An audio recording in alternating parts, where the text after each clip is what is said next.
the takeaway was that I am a real person and I came here to serve something. I came here to be something. I came here to be the elixir of joy is what I think sometimes. But I came here on purpose.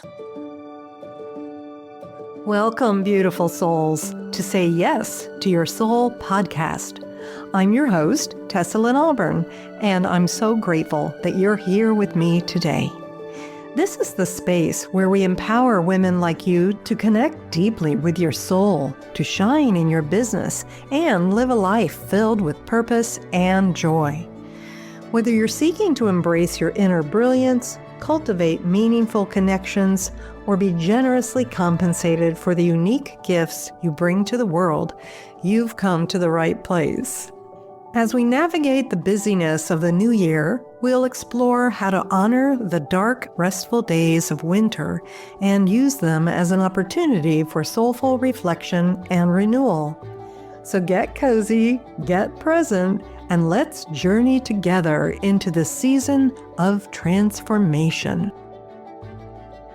Hello there. I am really happy today, and I'm in this super playful mood because one of my good friends is here. Her name is Mary Gooden, and she's the founder of Divine Destiny Mentoring and Publishing Retreats. She is so unbelievably joyful. I think you're going to be ready to hold on to your seats, or don't. Just go with us in that joy. She has spent over a decade immersed in self-discovery, spiritual knowledge, et cetera, et cetera. And she's been learning from other stories through her publishing house. And now Mary supports her clients to live their unique truth and cultivate a joy-filled life and business. And I can tell you, she is always on. So I want to welcome her here. Mary, welcome to Say Yes to Your Soul.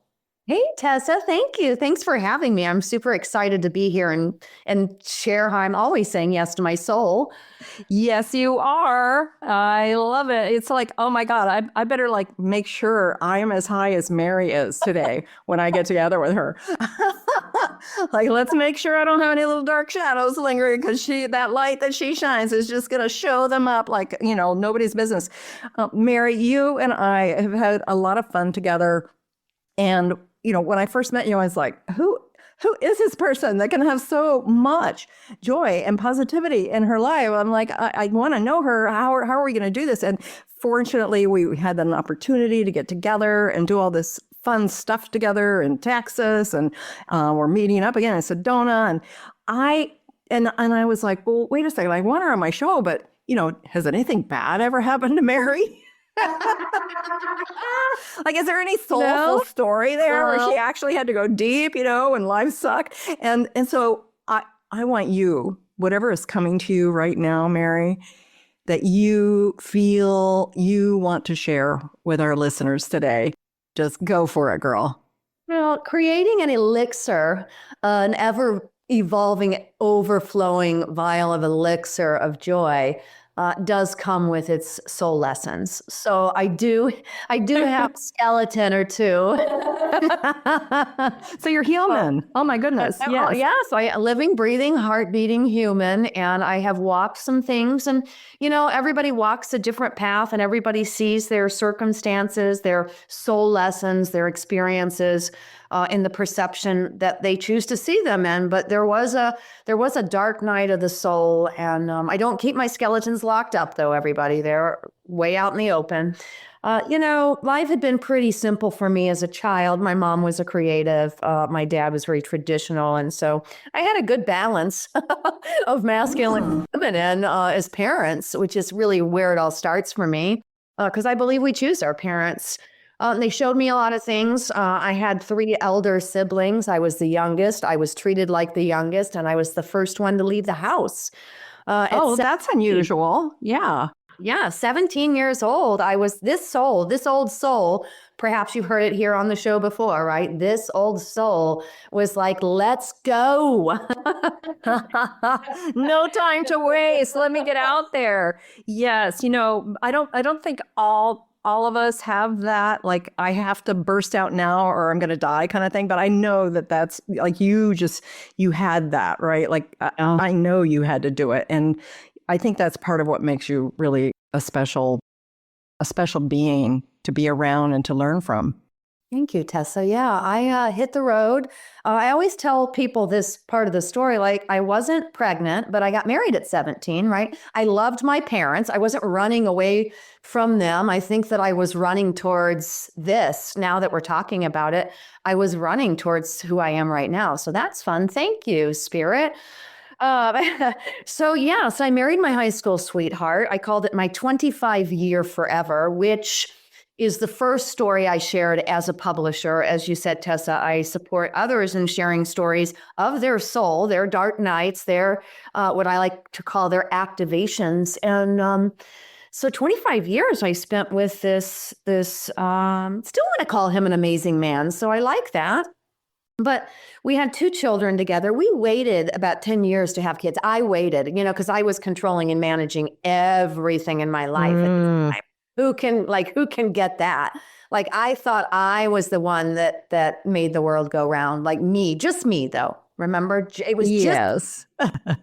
nobody was helping me. Where was all the help? No, I have to do it all. I mean, what is wrong with people that they can't get it right? Right? When you cut off your divine team, think that you're running the show, there comes a point in time where there is, maybe you call it come to Jesus or come to heart or come to soul meeting, where the stuffing comes out of the bird or the crap hits the fan. And this was there about you go. 5 years, right? So I had a good, nice, long, and this was a 25-year journey, just so everybody gets it, of following the societal expectations of being an empowered feminine in an executive leadership position, climbing the corporate ladder, because somehow, somewhere, I thought that I would find that tagline that said, finally, Mary, we're going to give you the sash that says you're good enough. Oh, yes. It's such a big compulsion, isn't it? It is. And so, I got busy climbing that. 10 years into our marriage, I finally was like, okay, I can slow down and I'd love to have a child. It really came to me like that. I walked out of one of my jobs at the time, just over the top frustrated that I couldn't even, I'm a fire sign, so I'm a Leo. So it's not really a surprise that I just exploded and left one day. No surprise at all. Yes. And I went to a sermon. It was a non-denominational church. And the sermon, the talk, was about leaving behind a legacy. And that's when Emily, who is my firstborn, she is 21, came into my life, came into my mind. And I left. I just like, listen, an hour ago, I walked out of my job. A legacy, leaving behind a legacy was what was hitting me during this very transformational and activating point. My husband, or I call him my husband at the time, he was in the Navy. So we were a military family and he was on a cruise, but I emailed him as soon as I got home, like, hey, by the way, I quit my job. And also, as soon as you get home, let's pop out some babies. 1, 2, 3, and whole new agenda. Like I said, I'm a fire sign. We think we got the bull by the horns. But it's good. I don't have a part of me that I've covered, or I think I've cleared so much of it. But so we did this. We had children. Kristen is my second. She's 18. She's graduating from high school this year and got into the college she wants. And like everybody's life is magical.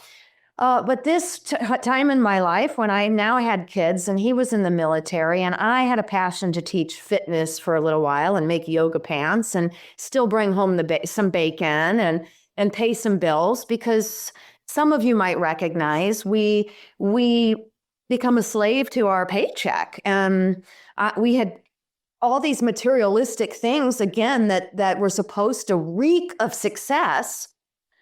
And they didn't. And what happened, this was in 2009, is my body went into panic. I thought I was having a heart attack one night when I was running a bath for my children. They were probably 8 and 6 at the time, and he was gone, and my heart just lost control. Now, we're on a great podcast. I know, Tessa, that probably a lot of you know about the chakras. Well, I didn't at the time.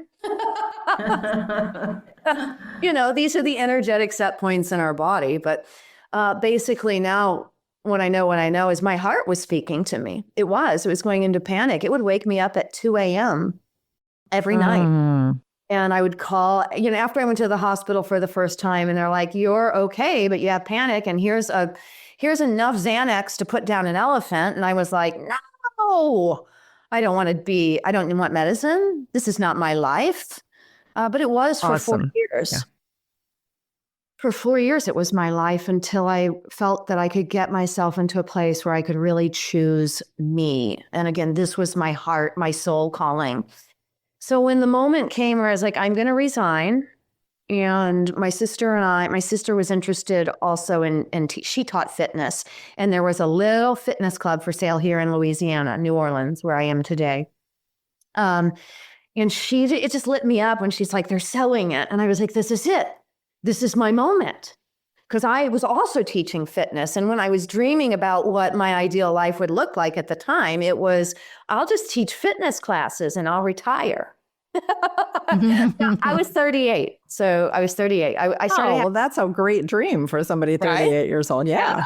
Things were good, right? I started panicking at age 33. So if those of you that work with numerology, it all makes right for me. So I was like, yeah. So the next time I talked to my husband at the time, he was also deployed then.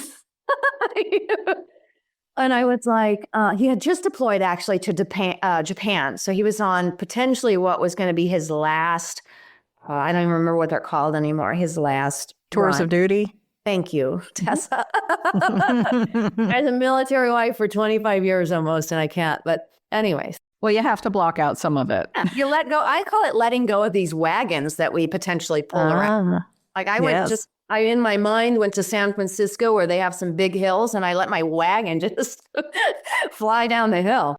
But so I got on the phone, and I'm like, this is what I want to do. This is, I want to put the house up for sale. I had gone part-time and like, no, I just want to resign. I want to buy this fitness club with my sister, and I want to move us to New Orleans. Now, we had been coming to New Orleans for 20 plus years.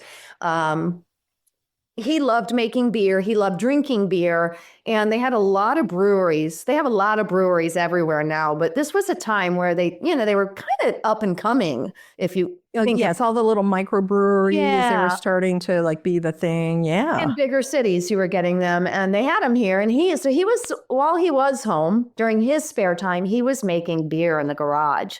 Me, I was tie-dyeing yoga pants, right? I was making them, yes. And we were still working our societal expected roles. We were still in our positions. But these were our creative outlets. And so that's why it's like, you could retire. He was 20 years in already anyway. And you could do the beer thing, and I can do the gym, and we'll live happily ever after. Oh my gosh. Yeah. No way. And he said, sweetie, do what you need to do. There was some resistance in the conversation, but at the end of the conversation, it was like, okay. Now, mind you, I'd kind of been traveling with the military lifestyle. It was good to me. I'm not complaining, and I never did. But this was a time where the universe was saying, Mary, you've got to make a decision. Now it's your turn. It's your turn. Yes. What do you want? Not, what does the government want for you? What does, it wasn't even, he was just doing the same thing. We were. Right. It wasn't what do you want within this paradigm. It was really, what do you want? Yeah. What do you want? And it's now or never. You're going to keep raising these two children to believe that life you'll never find satisfaction in life, or you're going to start choosing these things and trust the outcome.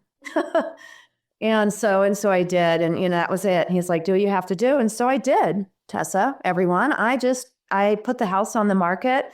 I came to visit New Orleans in March of 2013.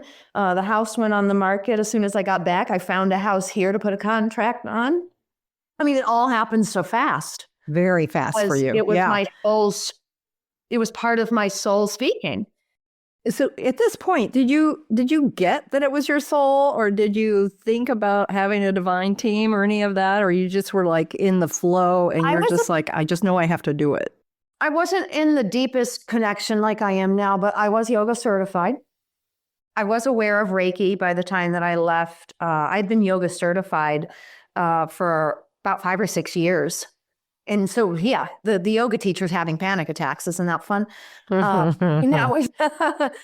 yeah, so I had an inkling, but not to that level. And so it kind of comes in. As soon as I got everything here in New Orleans, it wasn't but a couple of months that I had a friend that I had met at the gym, and he was learning a lot about God, or he talked a lot about God, and kind of inspired me, like, how did you get to know God in this way?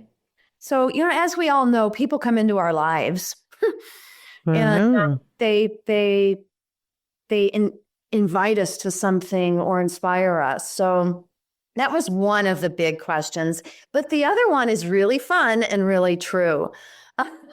I got on Google one day, and because I had been here for about 6 or 7 months, and just got on and I said, what is my purpose? What happened, Mary? This book by Rick Warren came up, Purpose Driven Life. So if anybody has ever read it, it's a great book. It's a 42-day journey. So that's what really hooked me. It got me, it brought me and acknowledged to me that I could create a daily practice, which is my number one. That's my non-negotiable practices. They have been for 15 years, which is part of the gift you'll get on some of the things that I started remembering and reminding myself of every day. But it injected this idea that I could create a daily practice for myself, because it was a daily book and there was daily listening. And it really just started to shift me. I want to think that maybe some of it was Christian based. I don't remember all of that. That's not the takeaway for me. The takeaway was that I am a real person, and I came here to serve something. I came here to be something. I came here to be the elixir of joy, is what I think sometimes. But I came here on purpose. So as I got to this land in New Orleans, that's the kind of invitation I could hear. I couldn't hear that in Virginia. I couldn't hear that. So I started hearing more when I got here, and that just started to escalate and grow. I went and got Reiki certified. Reiki became a big part of my practice of learning about my own energy. And it really just started to unfold, but not in the way that I thought that my marriage would. So it had been about a year since he and I had seen each other, and I had been here in New Orleans. So he came to visit for the first time since we had moved here. And really what we discovered is there was a little bit of resistance. I could feel it, but I wasn't certain as to what was going on, other than, it's been a year. Right. You couldn't pinpoint it. Mm-hmm. Yeah. But it's been a year since we've been physical. We're in a new location. And long story short is he never, he didn't really get over. He really wasn't okay with me selling everything and changing our lives. And so he went along with it, but he wasn't okay with it. Right. And I'm sure he went along with it, and then realized as he sat with it in Japan with whatever environment he was in. Yes. He started to realize he was mad. He was angry that we had all this that I had sold. That he was in a very three-dimensional paradigm while I was moving into a different one, that it wasn't about materialistics. It was about, who did I come here to be? Yes, and he couldn't see himself in that yet. There was no way for him to understand it. Yeah. In fact, when I started working with the godly things and kind of sharing what I was learning with him, by the time he got back permanently, he was full on declared himself as an atheist. Oh, interesting. Like almost the opposite, right? The pendulum swings, right. The resistance shows up, and now I've got to claim something for myself. So it's going to be this. Yeah. And he would scream it sometimes when I would try to. So he came back permanently. He retired. And within a couple of weeks, I came to our home, and he was had been drinking and he was yelling and screaming, and he had like broken some things in one of our daughter's room, and they witnessed this whole thing. And I was like, not for them. I knew immediately it was not their journey. So the next day I found him a house, an apartment, and I said, "You're going here." Oh, that was fantastic. You really moved on that quickly. And I did, just, because I knew it was because of my children. I Yes. hear it in my soul, like, this is not their experience. They did not sign up for this. Exactly. And it was my responsibility to help to support that against whatever. It wasn't even about me at that time. It was more about continuing to allow them to feel safe, supported, and loved in their environment. And I'm their Beautiful. mother. And that's what I create. And also coming home to myself and realizing that I am a spiritual being, a soulful being, that I am a soul here to learn things and to teach other people things by my own learnings. That's when I got here, Tessa, is when I really started to become enlightened. So I read the book. I started attending church again in that way. I got myself baptized, and I got them baptized again, just in the waters. Not a real spiritual renewal for you. Yes, a clearing. Yeah, a clearing and an up level. Yeah.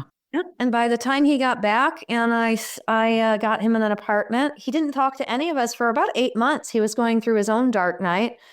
And my 25-year forever, literally what ended, it came to a close. He had admitted that he committed adultery. I started taking him to something we call Celebrate Recovery, and just, trying to help him at this level to, Sure. get home to himself, because he wasn't talking to his children, and they had their own phones at that time. So the first time I took him, he was so grateful and so honored. And the second time I took him, we had a meal before, and he then told me what had happened. He had committed adultery. He was hanging out with somebody in Japan, been divorced, and they had girlfriends. And I didn't need to hear any more of the story. And interestingly enough, it didn't hurt or even matter at that point. I knew that our contract was up. Beautiful. Yes, you have were to be unattached to needing him to love you or be faithful to you anymore. You were already in your purpose, and you were clear, and you I was could see following that. that path. Yeah, Yep. I knew God had a plan. I knew that there was a bigger and much bolder plan, or source, or universe, or whomever. I knew that there was so much more. Yes.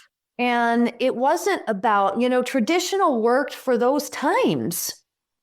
Traditional doesn't always work for the times that we're evolving into. Absolutely. Yes. No, we've got to change as much as the times are changing, if not more, to be ready. If not more. And it just kept on. So we ended up divorced. But the biggest piece of this, and yes, there was some angry times. And yes, I hired the most expensive lawyer. And yes, I was a bitch sometimes. and yes, I started, I had spent my whole life with my daughters, because he was, I was always the parent. And after our divorce, and we went through all the things, he got remarried about 8 months later to the other girl that he turned down dating in high school. Isn't that fun? Oh, my goodness. But it's neat, right? The reason I share that is because there is something working here. Yes. So he had somebody else that needed love. She had just gotten divorced. She couldn't have children. She now was married into a place where these two amazing souls that came through my body, that she got an opportunity to actually have her own children. Did I see it all like that at the very minute that I was getting a subpoenaed and a custody warrant, or whatever that was called? No. I was mad. Yeah. My kids, our marriage has failed now. You already, that already dissolved. And now you want to, how we get.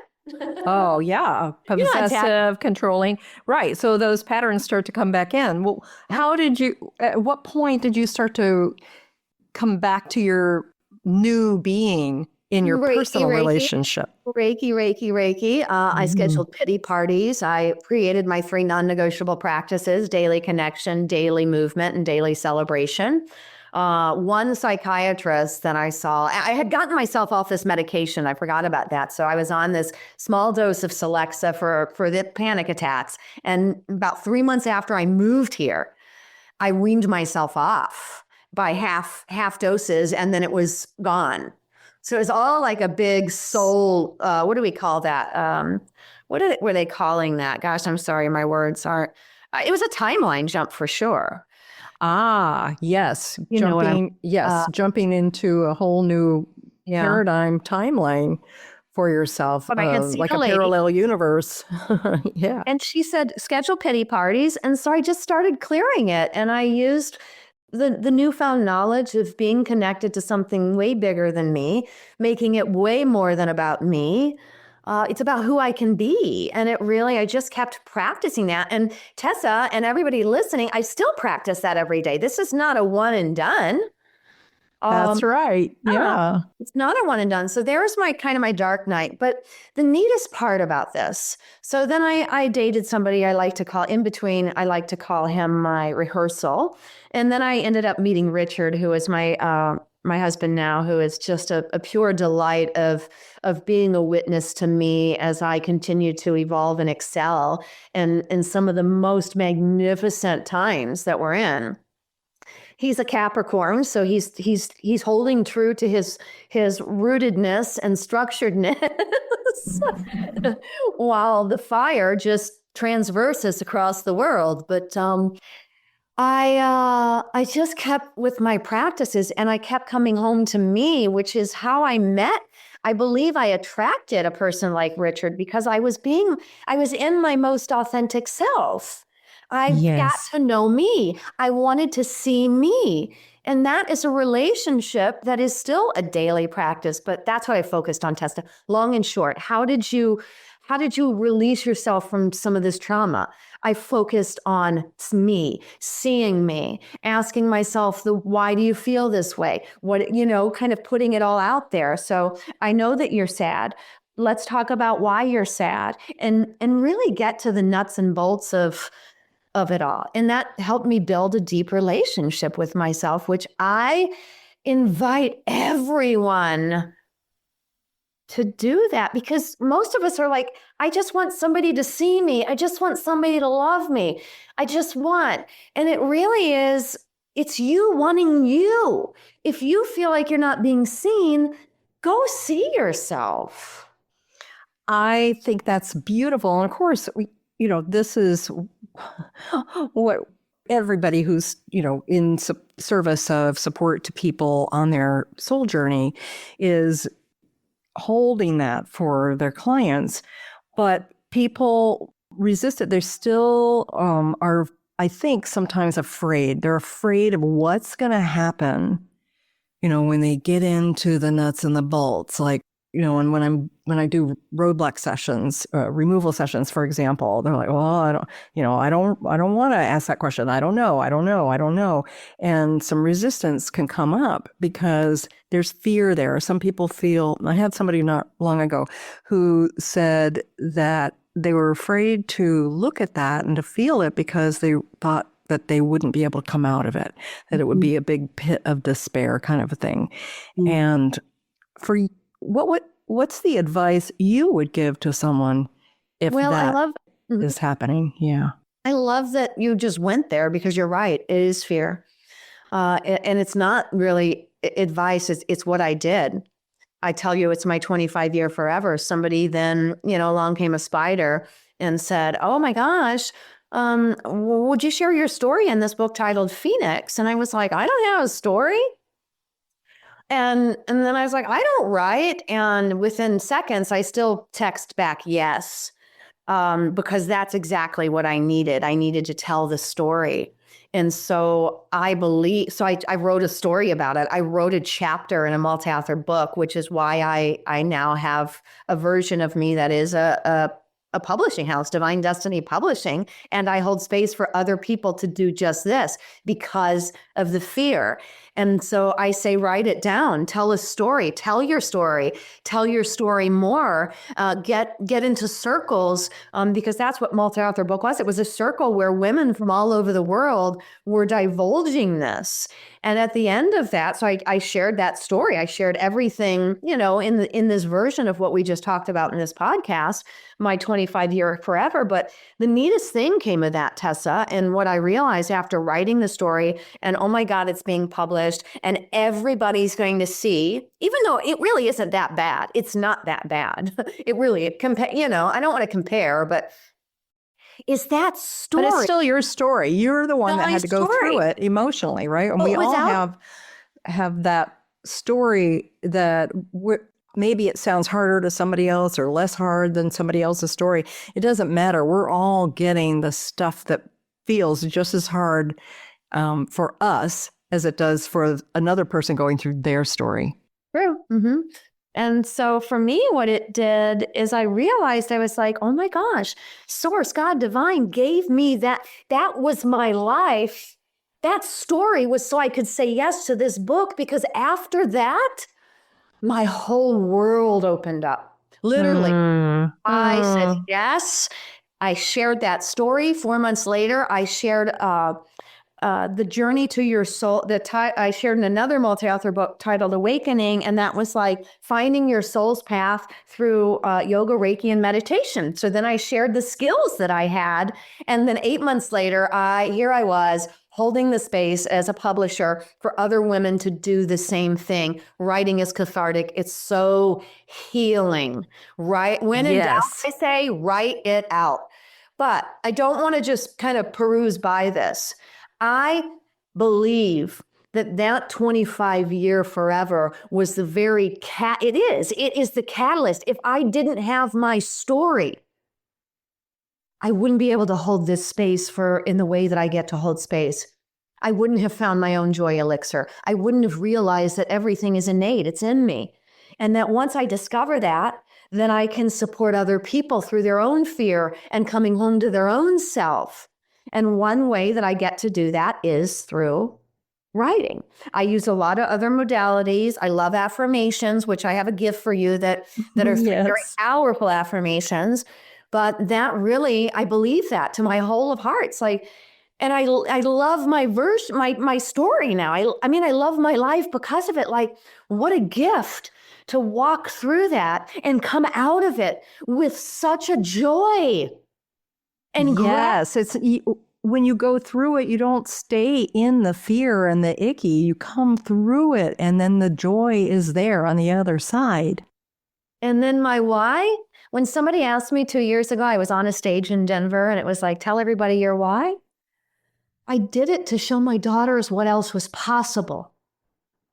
And now they get the joy elixir because I'm the mom and it's moving through me. That's a whole other belief system that maybe I just have, but they get this joy elixir. They're not carrying around my anger because my 25-year forever committed adultery, or that then he took my kids away from me. How lucky that they have 4 parents instead of 2.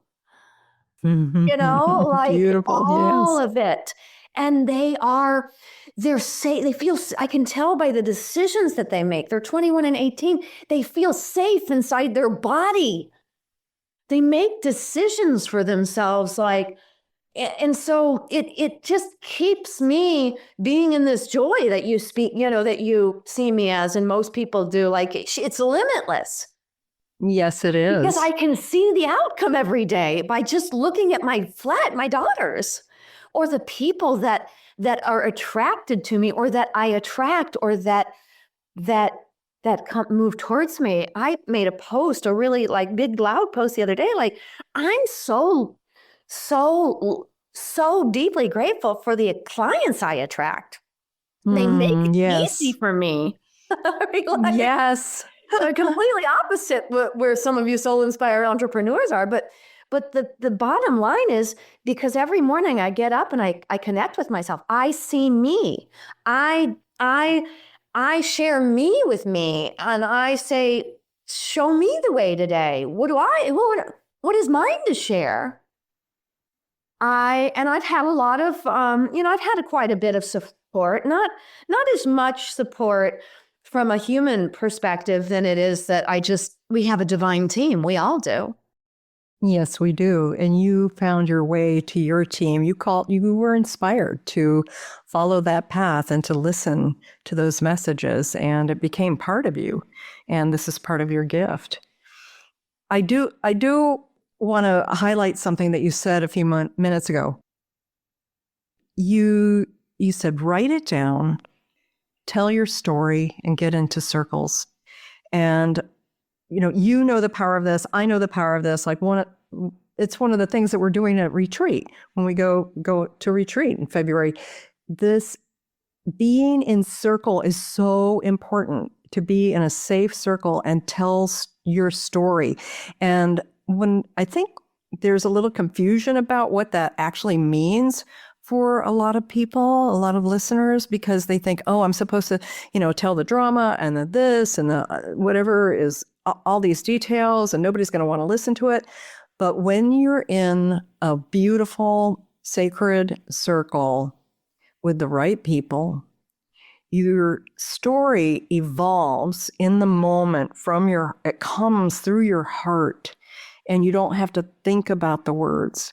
They just come to you, and then you share from this heart space that is unlike anything else that you can imagine, and you get to be seen and witnessed. And so I have a passion around this, and my desire is for more and more women to have this connection with one another, to first understand themselves and to do what you say here, Mary, which is really look at yourself, find out who she is, write it down, what's going on, and tell your story, and then share it in a safe and beautiful way.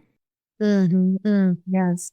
What a way to really wrap it all up. And that's really all of it. That's all we get to do that, because once we have really kind of unhooked, and we realize and we recognize, such as I did, that it was all just a gift, so that I could be here now, and I could be this really innately this happy, this joyful, this confident, this content, this, and it is, and it's sharing, it's being part of the collective, and trusting that we, like you said, looking for these circles, putting ourselves in these circles, so that we can share. And these circles are so safe. And I don't know, I know that people probably hear a lot of things, but they really are so empowering to put yourself in a place with other people. I mean, of course, you want like-mindeds, and you can find them. Yes, I mean,